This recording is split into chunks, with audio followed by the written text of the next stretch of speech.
Hello, good afternoon, ladies and gentlemen. Welcome to another debate hosted by the Warsaw Institute with support of National Institute of Freedom. Today's topic, EU enlargement with focus on Western Balkans region. My today's guests, my pleasure to welcome on board Dumitru Tudor-Gigie, Associate Professor, Alexandru Ioan Cuza University. Welcome. Thank you, Maciej. Good evening to you and to the people that is watching us. And Mihai Sebe, Head of European Affairs Department, European Institute of Romania. Good afternoon, Mihai. Good afternoon, and thank you for the invitation. And also, I want to thank my colleague and our audience this afternoon. Thank you very much, gentlemen, for joining today. Our topic is extremely interesting as for years now we are waiting for EU enlargement. Last was over 10 years ago. Western Balkan countries are waiting for accession for years now. So my first general question to you is, what is the current status of EU enlargement process for the Western Balkans?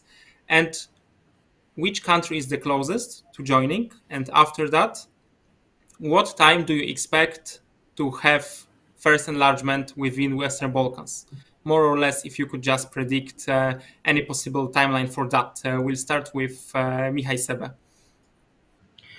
Thank you very much for your question. Well, following the war against Ukraine, the enlargement process in Western Balkan, in my opinion, has gained a new momentum because we realize the fact that we have neglected, due to a series of both internal and external reasons, the question of Western Balkan countries. From the point of view of the most advanced states regarding the enlargement in Western Balkans, Montenegro and Serbia are among the top candidates due to the fact that they have started the negotiation process rather earlier, more than one decade ago. However, if we look from the point of view of potentiality, I think that Montenegro, Albania, North Macedonia may be in the first top three, as Serbia has both internal and also geopolitical problems. From that point of view, the situation is still complicated. Yes, regarding a date, it is very difficult to predict. We have had this famous 2030 idea launched by Charles Michel, yet not all the experts agree on the feasibility of this year due to the challenges that both the EU and the candidate states have to face in order to be ready for the accession. So from that point of view, we have, let's say, some top candidates. We have a potential year 2030, but I think that we should focus more on the process itself, on the need to reform and on the things that the states must do, and less on a certain year that, if not accomplished, let's say in 2030, the enlargement, this may only generate frustration. But if we focus on the administrative reforms and improving the quality of life of the citizens in the Western Balkans, the results are surely to come sooner or later. Thank you very much. So we have Montenegro, Albania, North Macedonia close. Of course, we have Serbia on the other hand, but more and more problems appearing there. So now I will give the floor to Dumitru Tudor-Gigie with the same question. Who is the closest? When should we expect the next member state? And what's the status of enlargement process now? Okay, so my panel colleague that I salute with this occasion mentioned three countries that share a common trait, and that trait is the fact that they are all NATO members. And I really think this is something that is important. But even within this group of three, I would make a differentiation. From my point of view, North Macedonia and Albania have a better opportunity than Montenegro. And why am I saying that? Although it might appear a little bit odd, but As far as I know, Montenegro still has some things to clarify, some issue to clarify regarding its economic stability, and I'm referring here especially in the context of the deals that they have concluded with China, where you know that European Union made a lot of things to support them. But however, many questions are still raised in Brussels regarding the true nature of this agreement, of the consequences at the level of economical stability of the country on long term, especially given the fact that Montenegro gave up to that protection umbrella that Europe had offered in order to continue be valid on the international financial markets. So I would keep a question mark on Montenegro, but it's only upon Montenegro to decide, what is the direction and what to be done.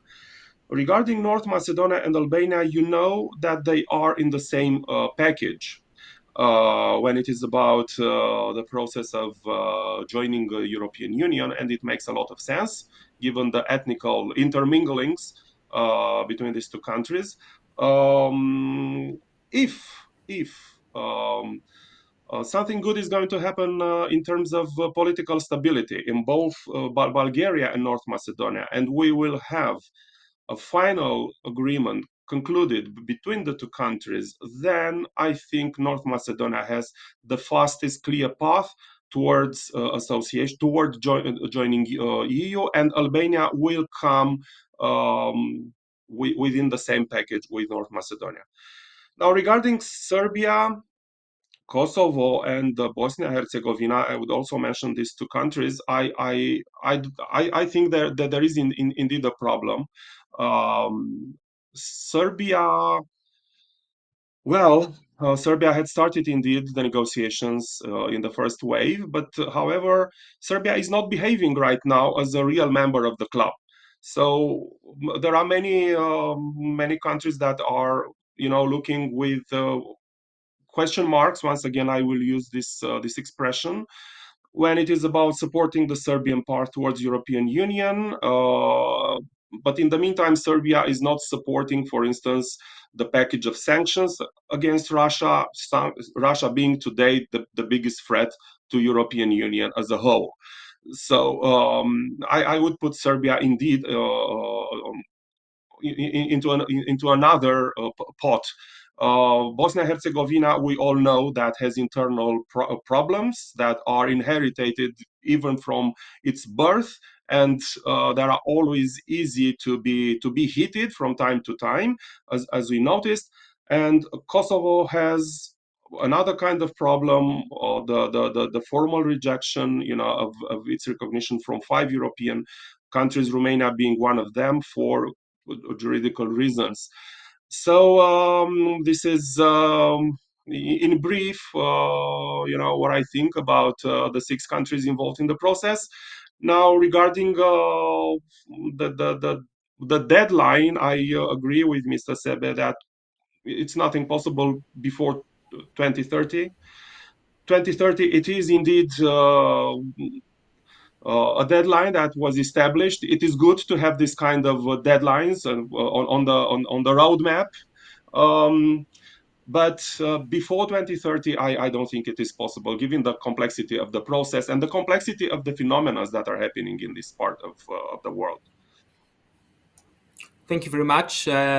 You've mentioned NATO membership of some of the countries. As history shows, this is of course informal rule, but most countries first joined NATO, then European Union. So this is a good a good fact for the future EU enlargement as well. We'll stay with you for the next question. You started speaking about problems and obstacles that some countries are facing. I want you to give our viewers some kind of general view of what are the main barriers and obstacles the Western Balkans have been facing since beginning of enlargement process. Mm-hmm. In fact, there are problems that exist before this enlargement process, and we had a previous discussion, a previous panel. I was honored to participate to another panel with you dedicated to Western Balkans, where I mentioned, and I remember that we all agreed that the fragmentation of the area is one of its main characteristics, a fragmentation in everything, in terms of ethnicity, in terms of problems, in terms of influences that come from many places. It's not just European Union playing there, and by the way, European Union is not quite a major player as it should be from my point of view. It's also Russia, it's also China, it's our Arab countries. Turkey is also having its own program, and that complicates a lot the situations out there. uh, Another aspect, I mentioned European Union, but I also want to add something regarding the European Union countries that have their own interest within this area. And many times these kind of interests are not articulated under the same umbrella. And I really think that sometimes the European Union countries should be, in fact, models of good practices for these countries in the Western Balkans about what good vicinity means, about what the rule of law means, and also having common projects that take care of the common interest. So this is one of the aspects that these countries themselves. These countries themselves are a problem in themselves. I want to clarify a little bit. So, European Union had a kind of approach regarding Western Balkans, something like, we have a list of standards for you. Yeah, you have to fulfill these standards. Now, in the context of the war in Ukraine, we really want you to fulfill these standards as fast as possible and join us. Well, it makes sense, but um, it's not enough. It's not enough because these countries themselves do not. They need something more.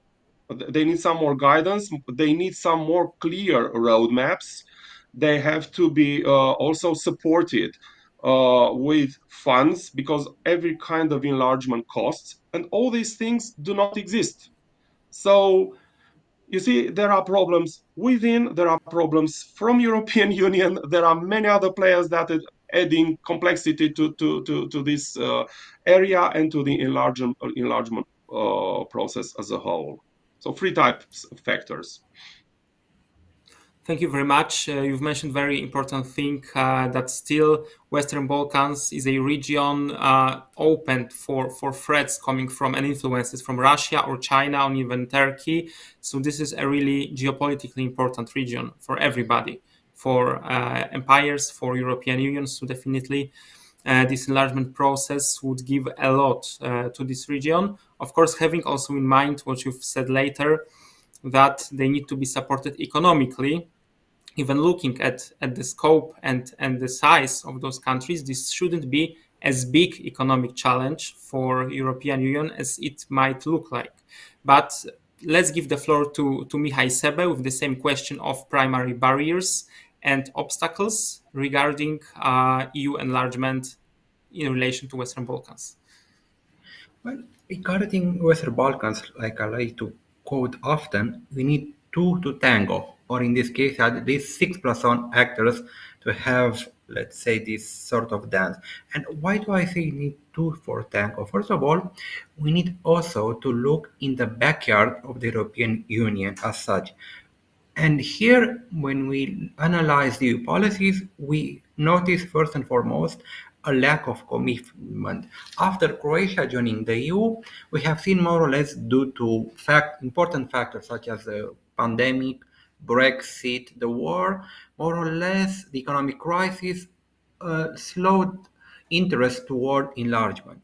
Then we have the question of neighborly disputes, and for instance, North Macedonia and Bulgaria dispute on the name is an important thing that still was not resolved and made the enlargement process a little bit difficult due to the fact that in the EU, we already have a state with unresolved conflict, the case of Cyprus and North Cyprus, and we no longer want another member state with unresolved territorial and ethnic tensions. And then we also have this discussion inside the EU on multi-tier Europe. Basically, what sort of Europe we want. And this debate on the future of Europe somehow has more or less drained the energy that we have been putting into the enlargement process. And often, when we spoke about multi-tier Europe, the role of the Western Balkan countries was unclear. Are they going to be a part of the core Europe or just going to gravitate around the nucleus? And then we have also their own problems. First and foremost, I like to say the lack of leadership in many Western Balkan countries is also an important factor. As far as I have noticed, a lot of political leaders in Western Balkans have not taken a very clear stance regarding the EU process and the need to advance a reform. We also have the question of state capture and an intense process of democratic regression in many countries, as for instance, Transparency International data show. We have an increase of perception of corruption and also an increase of the risk of this de-democratization process, as well as internal conflict between the main stakeholders in the Western Balkan countries and what the steps to be taken are next. So basically, we have, let's say, both EU and Western Balkan countries their own share of responsibilities.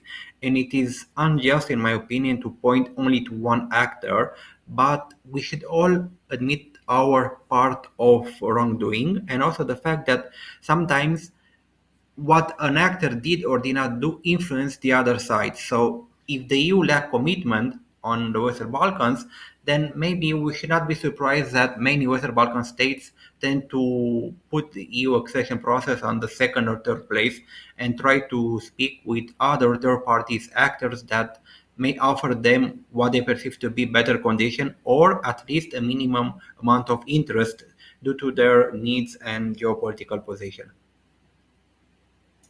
Thank you very much. Before we move to the next question, I highly encourage our viewers to ask questions in the chat to our experts. Now I would like to ask you more about regional aspect. Regional initiatives. We have Frisis Initiative, we have Visegrad Group, we have even more initiative related to security as Bucharest 9. So my question to you is, can regional cooperation initiatives accelerate and support the enlargement process for Western Balkans? How big is that support, if there is any, and is it really feasible to speed up this process by supporting and getting good practices from the regional initiatives? Mr. Gigi, please. Yeah, so I'm an absolute fan of this kind of regional initiatives. Sorry for the non-academic word, but I really think they are very fit in this context, especially in order to adjust this very well said lack of commitment sometimes of European Union in the area. This kind of initiatives have a few advantages, and I will name some of them. So the first one is the fact that there are several states involved. It is not just one state with some, national punctual interest in a specific field in one of the six countries in the Western Balkans, because these kind of initiatives are normal, they exist, but they do not solve the whole process. These kind of initiatives are integrative initiatives, are not speculative initiatives. They are based on a strategical background that has been assessed, correctly assessed. There is a roadmap that is involved in here. And when we also have budgets associated to this kind of initiatives, then we can see real things happening. And they are more flexible formats than joining a club like European Union with all its rules. So it's easier to integrate a Western Balkan country into this kind of initiatives. This is another advantage. In this manner, the Western Balkan countries have the possibility to practice faster types of cooperations with European Union countries that are already here and are already showing the good level of rule of law in their countries, of leadership. Yeah, just to mention some of the aspects that my colleague already referred to as lacking sometimes in the Western Balkans. In the meantime, we should let place for many other civil society and entrepreneur organizations possibilities to be involved in different forums, in different types of, once again, integrative, more than bilateral cooperations that could make the people, the institutions from the Western Balkan countries to pre-taste what is European Union like and to see that it works. Um, an expression that I like, and I also want to quote when it is about not just Western Balkans, but when it is about people in the vicinity of European Union, and this expression says that we should do everything we can in order to make them join European Union maybe before their states do. So all these things all together can create the type of synergy and enthusiasm that is needed for such an important project. Because having Western Balkans in European Union is an important strategical project for us all. Thank you very much. Integrative, not speculative initiatives. Very, very nice expression here, worth to remember. As well, more flexible than the European Union itself. And now I will give the floor to Mihai Sebe with the same question of regional cooperation initiatives and their impact on EU enlargement process for the Western Balkans. Well, starting with a joke, I say if you don't have an integration process, at least you should turn to regional cooperation. And from that point of view, I say that regional cooperation and the mechanism already in place are essential for any successful integration. A lot of the problems of the Western Balkan countries reside in their own inability to overcome the traumas of the past and to work better together. And if they want to work inside the EU as functioning member states, they should also be able to cooperate outside the EU before joining the Union as such. And this is, in my opinion, also a very important test on their ability to act as fully functional member states. Because if they are not able to work now, when they are under pressure of the enlargement process, of the enlargement negotiation, and the outside criteria that they have to meet, we risk to, I don't know, to have a sort of backlash once they are inside the EU and to see some sort of blockages, like was the case with Cyprus, sometimes in relation with Turkey, as the Union advances. And from the point of view, regional cooperation is essential. We have the Berlin process, the Open Balkan Initiative, but I think that the Western Balkan countries should also take notice from the Central and Eastern European Cooperation Initiative. And the Three Seas Initiative is one of the best examples, in my opinion, because it involves not only Romania but also Bulgaria and Greece that are EU member states. And if the Western Balkan countries develop stronger ties with the participating states in the Three Seas Initiative, it may also serve as a laboratory for their preparedness for becoming EU member states. And from that point of view, learning the procedures, learning to talk to one another, and also being able to put together projects that work without necessarily an outside influence but coming from their own needs as they assess is essential to be a functioning member state.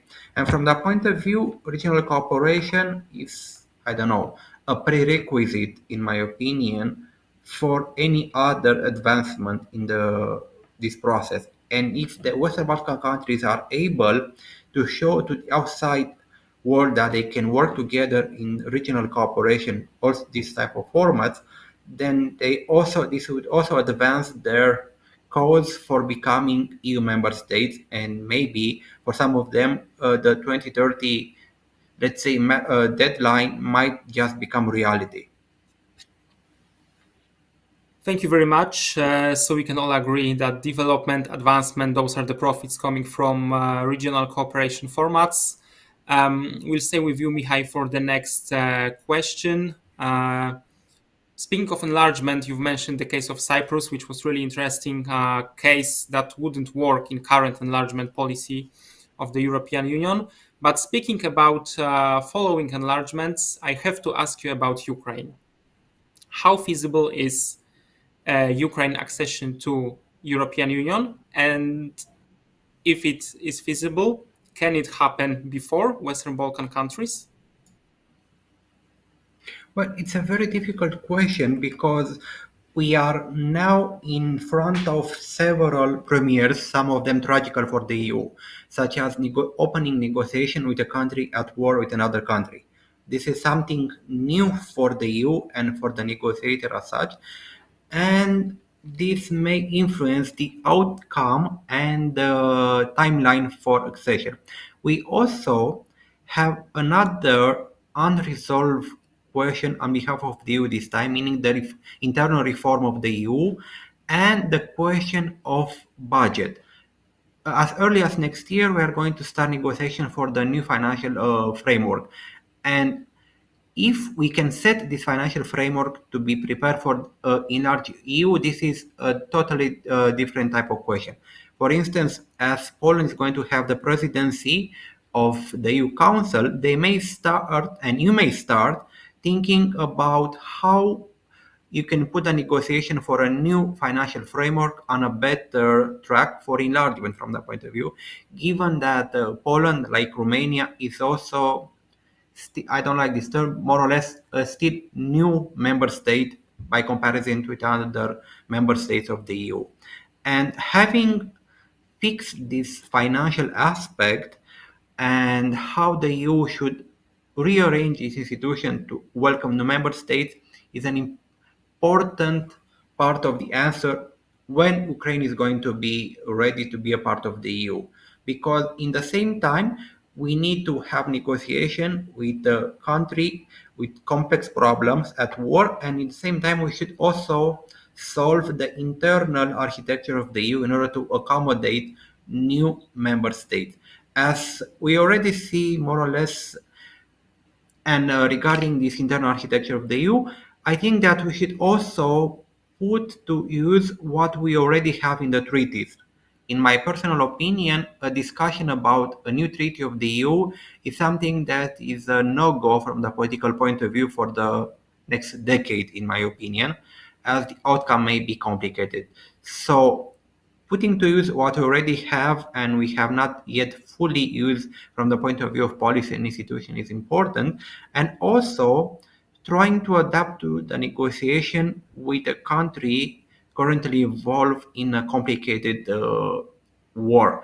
And this also brings the fact, and you, as you mentioned, Cyprus, that in my opinion, an enlargement of the EU with Ukraine is not possible until we have a peace treaty that all the parties agree with, and we have a country with internationally recognized borders and in a state of peace. From my point of view, this complicates situation more than in the case of Cyprus. And we already know the reticence that Cyprus has generated toward bringing new members with neighboring conflict. And Cyprus is just a small state with problems that look at the scale seem minor comparison with what's happening in Eastern Europe from that point of view. So yeah, it's feasible, and I hope to see Ukraine a member of the EU, but it will be a different EU, it will be a different decade from that point of view, and in 2030 is rather short term to make up with all the problems that they have. And we also need to have in mind the frustration of the Western Balkan states toward this process, meaning already have declarations saying that in the Western Balkan leaders that they are already negotiating for decades in some cases, more than 10 years in the case of Serbia or Montenegro, and they still did not see a very clear path toward joining the EU. And also, when you look about the new candidate states such as Ukraine and Republic of Moldova, in my opinion, it's easier to integrate Republic of Moldova due to its small size, its economy that is already well connected to the EU, especially with Romania, than Ukraine. So you should think more or less to a differentiated timetable for each of the state, but in the same time should be a realistic timetable and where the lessons learned in the case of Western Balkans should be put into good practice, meaning we should not see the lack of commitment that we have seen from the part of the EU in the last decade in the Western Balkans, and we should also try to avoid the mistakes that Western Balkan countries have done during their negotiation process. And these lessons of the Western Balkans can be put into good practice in the case of Ukraine and the negotiation process with the EU. Thank you very much. You've mentioned the case of budget. So in comparison to Western Balkans, case of Ukraine would be definitely more challenging when it comes to budgetary regulations and adjustments. Now let's pass the floor to Mr. Gigi with the same question of perspective of Ukraine in terms of enlargement, and maybe a short comment about Moldova as well. Thank you, Maciej. So it was quite an elaborated and very well detailed answer of Mihai Sebe. There are only a few things I should add to what he said. So first of all, technically speaking, I think negotiating a treaty of joining EU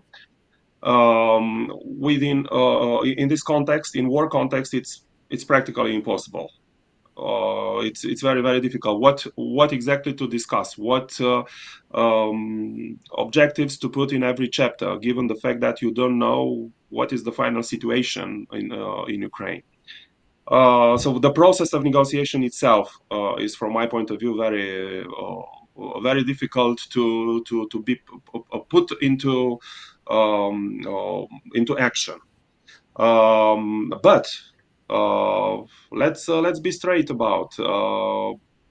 You appreciated the fact that I referred to NATO, and also you mentioned that NATO comes first. It's an informal rule, but I think it should be the same in Ukraine. I'm not afraid to say it. From my point of view, Ukraine should be a NATO member. I don't think that there is any other solution in order to guarantee the security of Ukraine.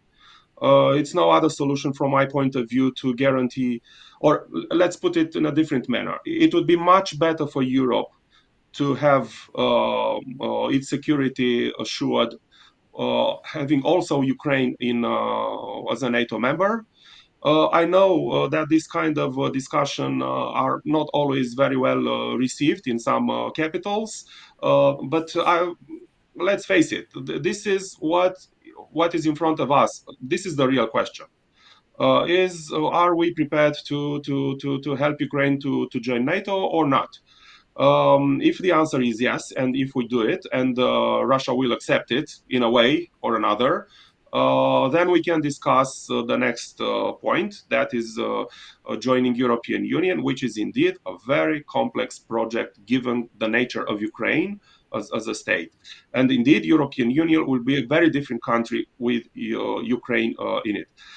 Regarding Republic of Moldova, I would use exactly the same words, because these are exactly the same words I was having in my mind.